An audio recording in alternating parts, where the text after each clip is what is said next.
Hello, my name is Dustin Anderson, and I'm here for my ATTR 847 Underserved and Emerging Populations in Athletic Training assignment. Um, and the assignment name is called If It Could Be.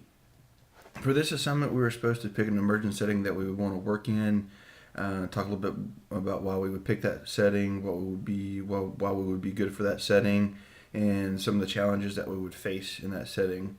Um, I'm already in an emerging setting, so I will talk about why I chose the setting that I'm in, why I thought I could be a good fit for this setting, and what I've learned and from working in this emerging setting. Um, the setting that I work in is with the military, with the U.S. Army, specifically with basic training soldiers at Fort Sill, Oklahoma.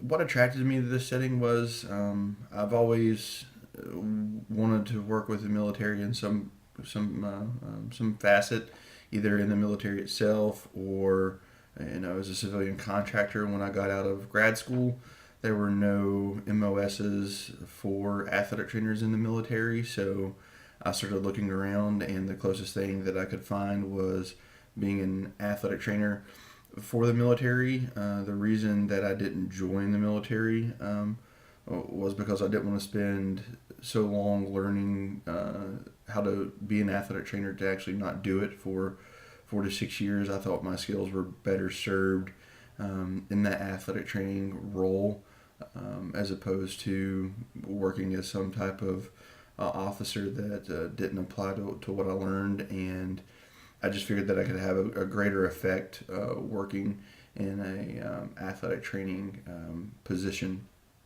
Uh, um, I initially started working at Fort Benning in Georgia, and I started on the basic training side. Then I eventually went over to the main post side and stood up an athletic training room for 3 officer schools, and that taught me a lot. I was given the task of we've never had one over here before. Start it up and good luck.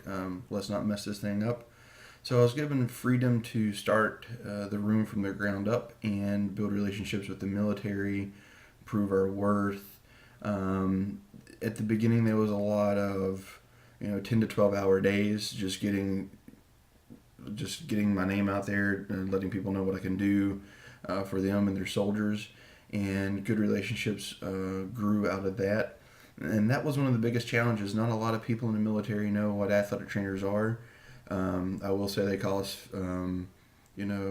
physical therapists more than, say, trainer, which is a sort of an ode to a personal trainer, which they kind of know what we do for a little bit.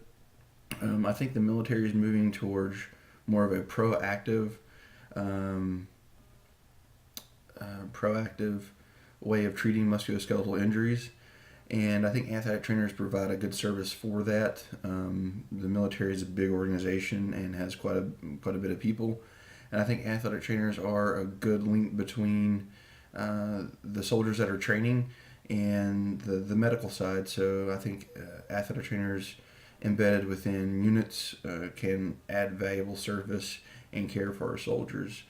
Um, and I would say that's been the biggest challenge, is just sort of proving our worth in the military setting.